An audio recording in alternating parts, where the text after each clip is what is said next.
What is going on, everybody? Zack Rosenblatt here with Mike Kaye for the technically last podcast of the 2019 NFL season. The Eagles lost to the Seahawks 17-9 again. That was the exact same score as they lost in the regular season, right? Mm-hmm. That is... you got to be here for it this time. That's true. I mean, that just kind of underscores just as a weird season. This was as weird of any game as we've covered all season, I think. We'll get into some specifics of the game. We're going to talk more a little about the season as a whole and things we saw in the locker room. I will say the biggest thing we have to talk about, we'll hit it first because I think this is going to be what we're mainly going to be talking about tonight, what everybody online is talking about, and that's that Carson Wentz was taken out of this game early after 8 snaps.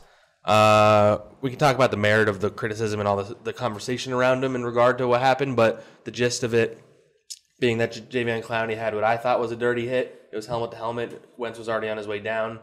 Maybe Clowney was already on his way to tackle him. I don't know. But the point being, it was helmet to helmet. Wentz went out and went into the blue tent, left the game, never came back. Josh McCown was the Eagles quarterback for an NFL playoff game where Greg Ward was the number 1 wide receiver and where Matt Pryor was starting at right guard. A lot of Texas guys. Oh, that's a good point, actually. Yeah, all 3 of those. Wow, that's crazy. There you go. I didn't mean to do that. But that kind of underscores the Eagles season as a whole, especially in the fact that those 3 guys were playing in the crunch time in a playoff game, and the Eagles still could have won. And maybe they should have won. We're going to get into this in depth right now. But, I mean, I don't know. This is just such – I don't think the season could have ended any other way than Carson Wentz going out. He was the one that kind of held strong the whole year. He was the healthy guy all year. He brought them here. He deserves a lot of credit for the way he bounced back this season. But the season ended with him on the sidelines again. I mean, that's a statement of fact. That's not a judgment call. That's just what happened.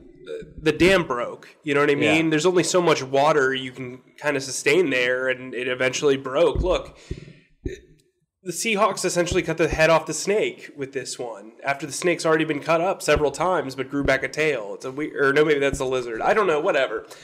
Some reptile of some sort. But like the cat ran out of lives. Yeah, basically. And you know what? This team still battled, man. The resiliency of this team is impressive. I talked to Malcolm Jenkins in the locker room after the game, and he said the resilience for them was based on the coaches that they have and the people they bring into the locker room. And he emphasized the people that they brought in the locker room. They built a culture over the last several years, and they only want to bring in people that can adhere to what they subscribe to in that locker room, which is next man up. We'll handle ours no matter who's out there. And look, he said something that really resonated with me. He said that these are guys that have basically fought their entire lives to be at this spot. So as they've prepared to get here, they've been ready when their number's called. And I think that speaks to the type of character that Howie Roseman wants in that locker room. It speaks to the type of character that Doug Peterson has and who he invests in. It also speaks to the guys that didn't get to stick around very long here. If you look at guys like Orlando Scandrick and Zack Brown, they weren't what adheres to what. There's a reason why they're not here right now. Right. And not just for budding TV careers, you know? So it's the Eagles are a team that, while there is talent on this team, the thing that prevails overall is the ecosystem that they've built. They can bring people into their situation and very quickly figure out if they belong in the environment. And I think that speaks to the level of talent. When it comes to talent evaluation, it's also personal talent and personal beliefs that Howie Roseman or like the whole idea of emotional intelligence that we talked about with Doug Peterson. Like he's found that in his players. Yeah, and I think that's going to make for a very difficult offseason for this team, especially when you consider the free agents that are likely to, either leave town or the Eagles are going to have to figure out some pricey deals. And, I mean, you look at Malcolm Jenkins, who wanted an extension this offseason, didn't get it yet. He's going to be a tough call. Rodney McLeod, who will be a free agent, said that he wants to return. Jason Peters, I talked to in the locker room, said that he, by the way, first broken on Eagles Extra. Download it now. And subscribe now. I don't know if you can download anything. Yeah, but you should subscribe. Subscribe. It's all over our Twitter. You'll see it. Any article we've written in the last 3 weeks. But anyway, Jason Peters wants to return. And I wouldn't honestly rule it out, just the way this team kind of gravitates towards those older guys. I think he'd have to switch positions, but if they like him at left guard, let's say, there have been whispers about Jason Kelce retiring. If they move Sam Allo into center, they need a new left guard. Maybe Jason Peters is willing to stick around, but he is going to be 38. They're going to have to make some tough decisions for that ecosystem. And I think, losing guys like maybe Josh McCown who could retire, losing Jason Peters who could head elsewhere or retire, Jason Kelce who could head elsewhere, or he wouldn't head elsewhere, but who could retire, Malcolm Jenkins who could get cut. There are guys in that locker room that keep it together, and I'm very intrigued by what they're going to do in the offseason. It's not all about talent.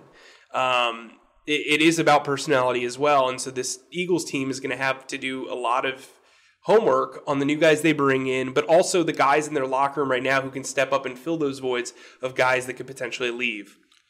Yeah, this was such a strange season, and the injuries are a real thing. And that's a real reason to think about what could have been. No more than this game. If Carson Wentz plays this game, I think we both believe they would have won. Absolutely. Before we get too much big picture, let's just cover a few things that happened in the game, and then we'll start talking a little more about what we talked about in the locker room with guys and what we kind of think about going forward. But Josh McCown did come in, 40-year-old quarterback. Just so happened to come on the week where I wrote an Enterprise story about Josh and the impact he's made behind the scenes. They needed him to make an impact on the field. He wasn't bad, I don't think, but he wasn't good. He's a 40-year-old quarterback who has never played in the playoffs for a reason. It's a cool moment for him, though, that he did. This literally was his first playoff snap in year 17. He's the first player to ever get his first snaps at 40 in the playoffs. He ran the offense. He held onto the ball way too long. The Seahawks sacked him and hit him quite a bit. The last play on offense that they had was a fourth down where he got sacked, where you have to throw the ball on fourth down no matter what. Yeah, I think. Yeah, I mean, no one was open, but you do need to give somebody a chance. Up, the game, you have nothing to lose. Over, yeah. I do think he was less cavalier than he should have been. Yeah. If I have one criticism, it's that. I thought he kind of just took what the offense gave him, and he was playing with house money. In that situation, I want my backup quarterback to be a little fearless. I mean, look, this could be it for him. I mean, it should have been it for him last year. Well, I'll talk about him in a little bit, but yeah. Yeah. But a few other things. DK Metcalf had 7 catches for 160 yards and a touchdown. Mm-hmm. Dude's a stud. He beat Jalen Mills pretty good on a 53-yarder? Mm-hmm. 53-yard touchdown. It was Jalen Mills and Marcus Epps was in the game for some reason. For some reason at that point. It was the fourth quarter. Marcus Epps is in the game. One of Jim Schwartz's. And another confounding thing they did, by the way, Jernard Avery didn't play. He was inactive. And then Brandon Graham left for a little while, so they were down to only Vinny Curry, Josh Sweat, and Derek Barnett. They survived. Brandon Graham came back. He gutted it out. I think that was a weird decision, and I don't really understand what they're doing with Avery. That's an off-season topic or maybe later in the week. Zach Ertz gutted it out and played. He didn't really make an impact. Him being on the field makes an impact, but he didn't really do anything all that. I mean, he had a 32-yard catch. That was good. But Dallas Goedert was good. Miles Sanders showed some flashes. The defense didn't get a great amount of pass rush. They hit Russell Wilson 11 times. Okay, that's good. They didn't bring him down, though. They only had one sack, and it was off a blitz. He's a hard guy to bring down. The defense held the Seahawks to 17 points. Malcolm, I was there at the beginning of his post-game interview, and he said that they needed to get it lower than 17. Was the reality? I mean, obviously with the final score, but they felt like going in, they couldn't even let them score that much. Was there anything else from the game that you think we need to hit before we start talking a little more about some other stuff? So here's what I'll say. Jim Schwartz called a very good game, in my opinion. I know that the secondary is going to take criticism for getting beat deep, and they deserve some of that. They're going to get criticism for not being able to tackle well on third down. There was a blatantly terrible technique missed tackle by Nigel Bradham that went for a big game.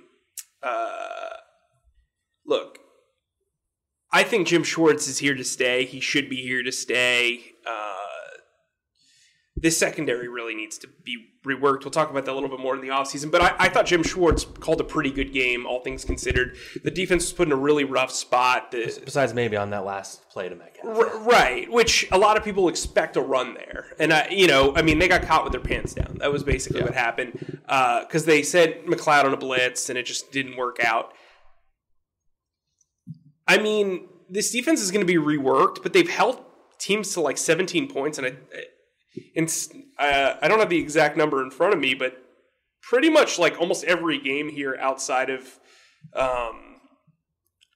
there was one game where they didn't. It escapes me. I'm sorry. Sorry, I'm pulling up the schedule right now. You're talking about how they've done so well at home. You're saying? Yeah. So I'll go through it. They gave up 9 points to the Cowboys. They gave up 17 points to the Giants, 17 to the Seahawks, 17 to the Patriots. They gave up 37 against no, that was on the road, actually. They gave up 27 to the Lions.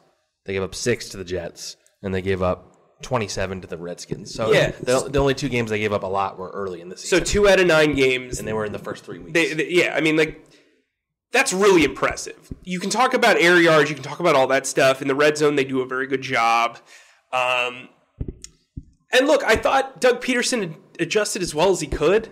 I mean, McCown threw 5 passes during the regular season, and that was in week 2. So you didn't really know what you were getting in him. Yeah, you can see him in practice, but like the bullets were flying out there. You don't have your full playbook at your disposal with him. I thought the running backs battled really hard. They ran well for the most part. The offensive line was kind of up and down. The Seahawks did get a lot of pressure, but again, some of that had to do with McCown holding on to. Well, they had he held on to the ball quite a bit. 4, 5, 6, 7 sacks and 1, 2, 3, 4, 6, 7, 8, 9 hits. So, and listen, Carson didn't play well in the first two series either. So again, this offense is going to be retooled. This defense is going to be retooled. I really don't see a lot of room for coaching changes. We'll probably get into that later on in the week, but like right now, maybe 2 assistants I could see. Even Walsh, he's been dealt a pretty rough hand too. They haven't done better.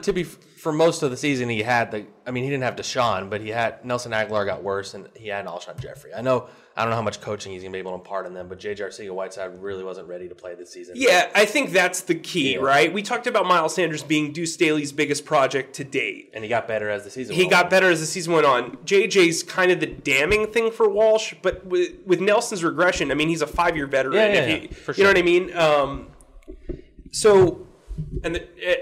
The guy that you fired last year, he actually played well under. So, so there's that. But, this is just these were 2 banged up teams. I thought the Eagles actually played better defensively in this game than they did in the first matchup.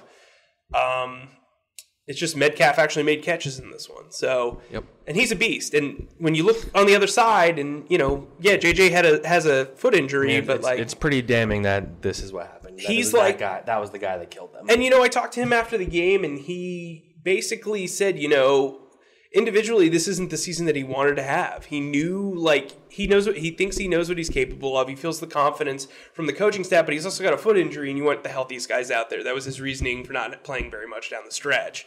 That said, I don't think anybody other than Greg Ward caught a pass as a wide receiver today. No, Deontay Burnett had 1 for 5 yards. Okay, 1 for 5 yards. There you go. Boom. All right, so let's talk a little more big picture while still talking about the game in a way. I think we should start with Carson Wentz. It's unfortunate that this happened to him because I think he had silenced most of the critics, and now, fair or not, the talk this whole offseason on the radio and on nationally and in stories is going to be about how he ended another season injured and he wasn't on the field in the playoffs.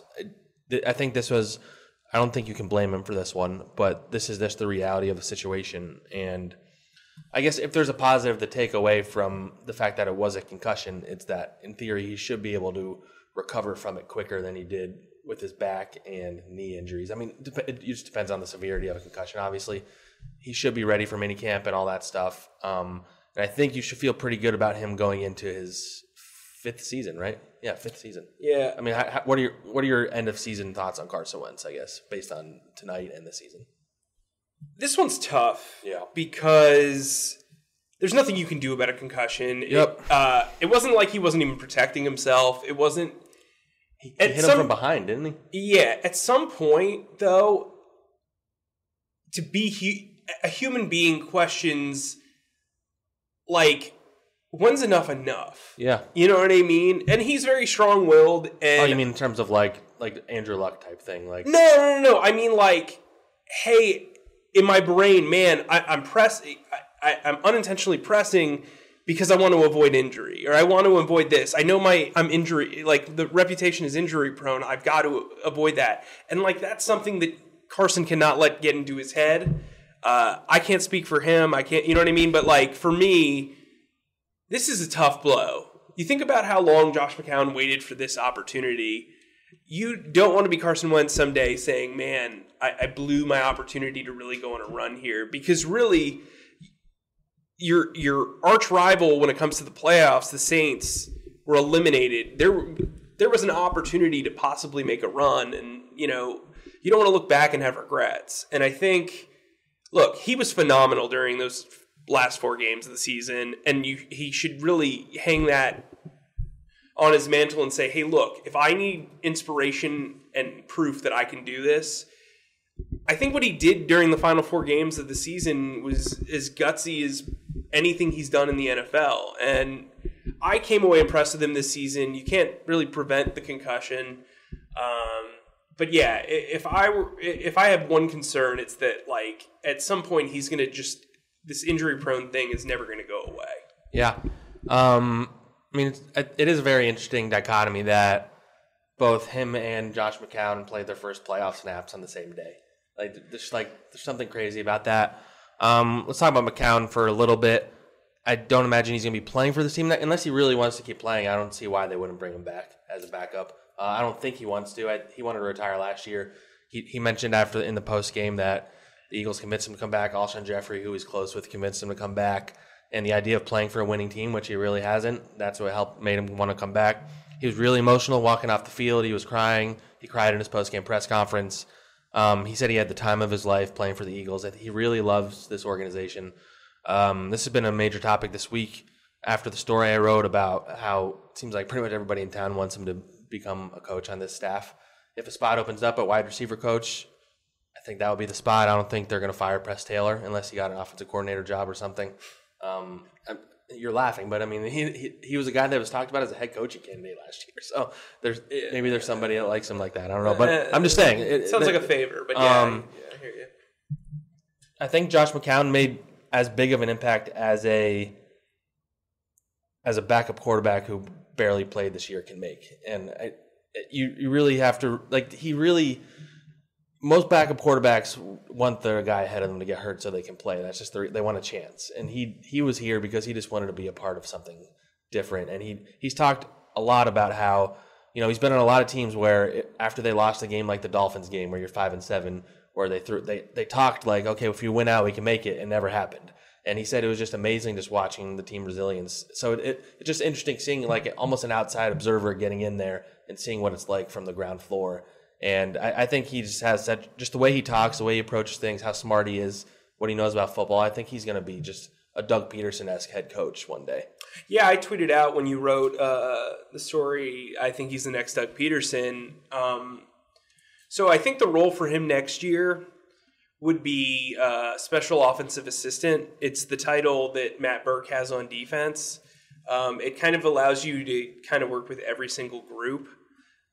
It also puts pressure internally on assistant coaches that are here, but externally keeps it in a place where you're all right. Yeah. But in that role, I think he could be an assistant to Mike Groh in creating the passing coordination. I think he can help the wide receivers with their routes. Something that stood out to me with Greg Ward is every quarterback in that locker room talks about how Greg sees the field as a quarterback, and that's why he's been able to play so well. So having Josh McCown in the wide receiver room, like you said, would be very beneficial because he can help them see the field a little bit better. He can help them understand their roles and where the quarterback is coming from.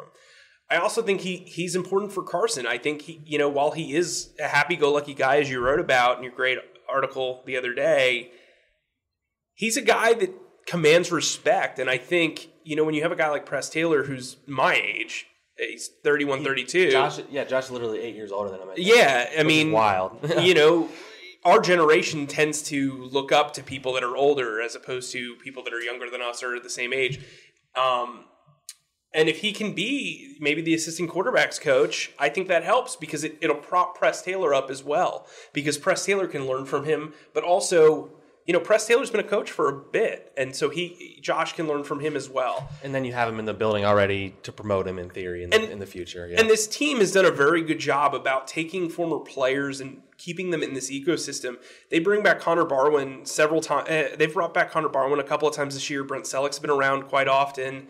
Even a guy like DJ Kinney was on the roster, and they brought him back as a coach, and Mike Bartram, and and I think that's important for this ecosystem, and I think it's important to Doug Peterson specifically because he is one of those guys, and he is one of those guys that he wants to build his coaching tree. He's already won a Super Bowl.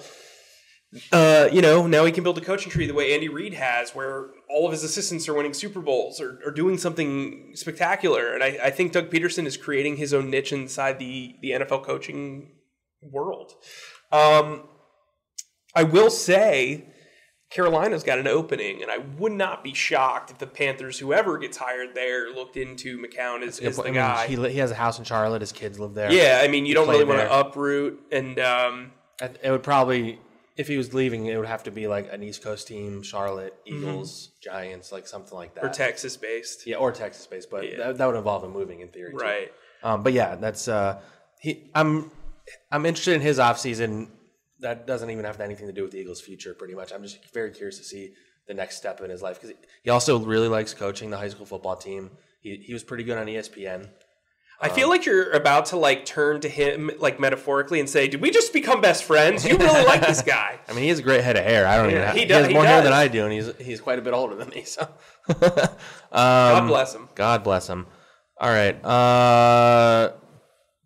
So these young guys that all kind of emerged at the end of the season, what if any of them do you see actually playing a role in this team in 2020? So if you're a smart GM, none of them. Yeah. None of them. I mean, Boston Scott's your fourth running back, ideally. None of them. Yeah. Well, I don't think Boston Scott's the fourth running back, but I think you have to go in and see this as, look, this was a desperation situation. You don't know these young kids well enough. Boston, you do. He's been around for roughly a year and a half. But some of these guys, once they get a little bit of a taste and they've had these bigger roles, you have to see how they react to them. We look at a guy like DeAndre Hall, who they traded for last year, and he was on special teams every single game. Couldn't make the team the next year. I mean, he might have been playing instead of Marcus Epps if this was last year. Right. You've got to look at this as, well, for one, wide receiver needs immense upgrades. That's the number, sign someone, trade for someone, draft somebody. Right, yeah. Bring as many options in as you can. And we'll have a plan for that later on in the week. Yeah. But even quarterback, Nate Sudfeld's going to be really cheap, but, he's been passed over as the number 2. Is he good enough to be the backup? They have to decide that. I mean, they were very... If they really, really, really... I know he was hurt, but if they were really, really, really confident in him, they wouldn't have signed McCown. Yeah, I mean, look, Cody Kessler was Tom Brady's backup pretty much the whole season. That's true, yeah. You can get... I mean, backups are very hard to... Good backups are hard to come by, but, if you really like a guy... Look, Nate's a free agent. They have 15 unrestricted free agents that are coming up. Ronald Darby, Jalen Miller... The list is pretty hefty, and I'll have something on the morning on that. In the morning on that, not on the morning. On the morning and in the morning. Well, maybe, in and around. But, yeah, I mean, this Eagles team is going to look very different next year, as it should. There's attrition. There's guys kind of playing out of their minds when you don't know how good I think Boston Scott and Greg Ward are the 2 players who should be on the roster next year. Yeah, they shouldn't have as big of a role as they do now, though. Yeah, I mean, Greg Ward should never be your number 1 wide receiver. No. If it works, he's earned a shot at becoming a starter for the next year. But if he's not, it's also not the worst thing necessarily. Yeah, I mean, if he's their starting slot receiver and they've upgraded outside, then you can survive. You can survive, right? I'm a big believer. I mean, if he can be a gimmicky use him at a bunch of different positions guy. Like that'd be like even he's there Taysom Hill or something like that. Right. I think Boston Scott's here to stay. I think he's a cheap number 2. He's their new Darren Sproles. Yeah. Yeah. I think he's got a role here for sure. He battled. I mean, the last 3 games were extremely impressive. So we can transition into another running back who was a big topic of discussion because he was healthy in air quotes. Jordan Howard. I know fans were pretty confused about why he wasn't playing. They could have used his hard running style today. I talked to him in the locker room after the game. He made it sound like he was just not ready to go yet. Mm-hmm. Same as last week against the Giants. Like the plan was not to play him. That came from his mouth. That wasn't Doug Peterson. He was asked a couple times about he's going to be a free agent. And, about halfway through the season, we're like, extend him. By the end of the season, we were like, they don't necessarily need him. I still like his playing style, and I think he complements Miles Sanders really well. He said he wants to be here. He didn't have to say that. I still wouldn't be, if I was them, I wouldn't be opposed to bringing him back at the right price. Yeah, I wouldn't either. I don't know what the right price is necessarily, but he's tough because he made $2.02 million this year. Chances are he's going to want to raise, but the problem is, do you sign him to a 1-year prove-it deal at like $4 million? Do you really need him? Like that's the thing. Do you really need him, or can you draft? You've got 10 draft picks. I mean, and you traded what essentially will probably become a 5th-round pick for him. So it's not like you've invested a ton in him. He doesn't like have you by the groin in negotiations because it's not like he balled out the final half. They won without him. Yeah. If he had kept on the way he was going, he would have earned himself a lot of money. Probably out of their price range, honestly. Yeah, for sure. Sorry. I mean, look, Boston Scott balled and he's cheap.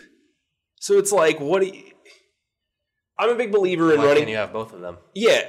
What? Why can't you have both of them? You're acting like it's one or the other. No, but I think when Carson's money's about to hit, I think you need to, watch the way you spend, especially when you're going to have to pay for Alshon Jeffrey's contract no matter what. There's no guarantee that Deshaun Jackson's going to agree to a pay cut. You probably are going to sign a wide receiver.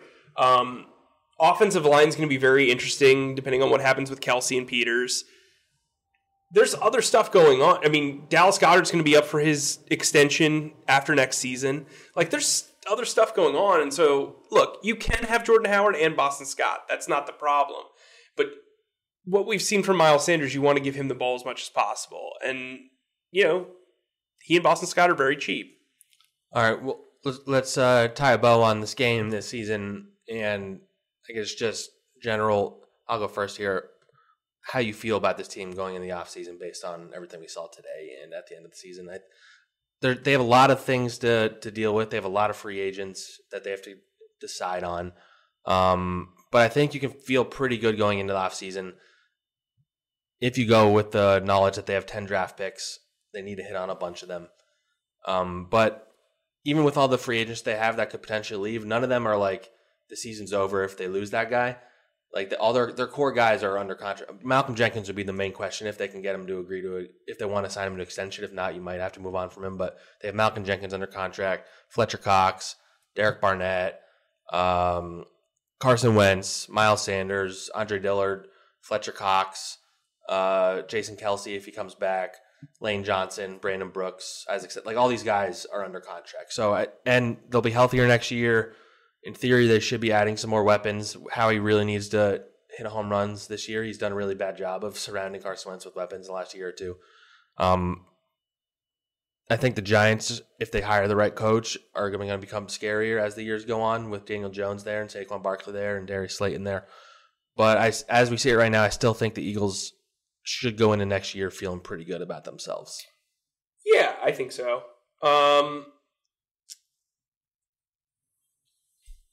There's just going to be a lot of transition. It's going to be a much different looking team next year. Yeah, and you know what? Which might take time to acclimate. This team, we've said it all year, they do need youth. I'm interested. You kind of brought it up. Like, the evaluation standpoint, I'm interested to see how Andy Weidel does in his role. I'm interested to see, how they use some of these coaches to kind of figure out certain positions. I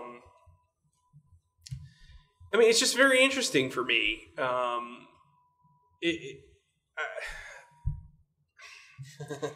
don't know, like, this is such a weird game, right? Because it's like this season, you almost have to give them a mulligan half the time because of so many injuries. I mean, look, the injuries aren't an excuse.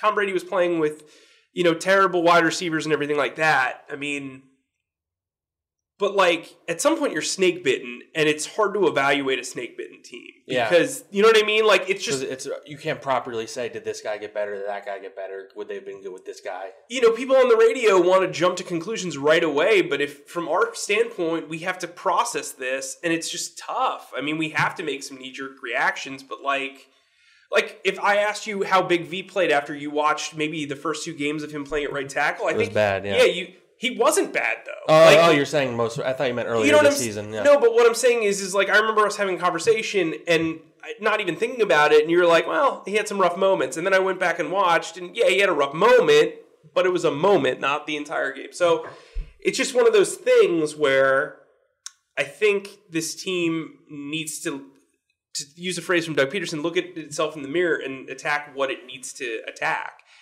And that's cornerback, wide receiver, defensive tackle, safety, linebacker, quarterback, backup running back. This linebacker group needs a overhaul. Yeah. I mean, Nigel Bradham. Nigel Bradham's one of the most inconsistent defensive starters I've ever seen. He will have a game where he looks like he shouldn't even be on the field. Then he'll have a game where he is incredible. Has a game-winning play. Yeah. Yeah. I mean, it's incredible to me. Look, this conference this year was waiting to be had. I think San Francisco's a really good team. I think Green Bay can get there. I thought New Orleans was that. Yeah, I did too. Yeah. But now I'm really interested to see what happens now that Kirk Cousins has his first playoff win. It's interesting, man. Weird time to be alive. There's 2 AFC South teams still in the playoffs, which is incredible to me. Yeah, the Patriots lost. Yeah, I mean, look, this is going to be one of those weird years. It's the 100th NFL season. There you go. But the one thing I think you can take solace in is this is a really, really good ecosystem, and it's a good head coach. I think Doug Peterson deserves a ton of credit. It's one of those things where I think like Mike Rowe has a bad reputation mostly because of the way he interviews, and winning a press conference doesn't make you a good coach. Losing a press conference doesn't make you a good coach either.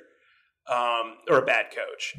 And I think I'm interested to see what happens with Mike Rowe, because I think he earned some respect externally, at least from a lot of writers, over this 4-game stretch that they won. The fans would tell you that they hope he's gone, and Jim Schwartz, and just about everybody else. Yeah, but I mean, yeah. And I know. But that's the nature of the beast is coaches are always going to get blamed. Yeah.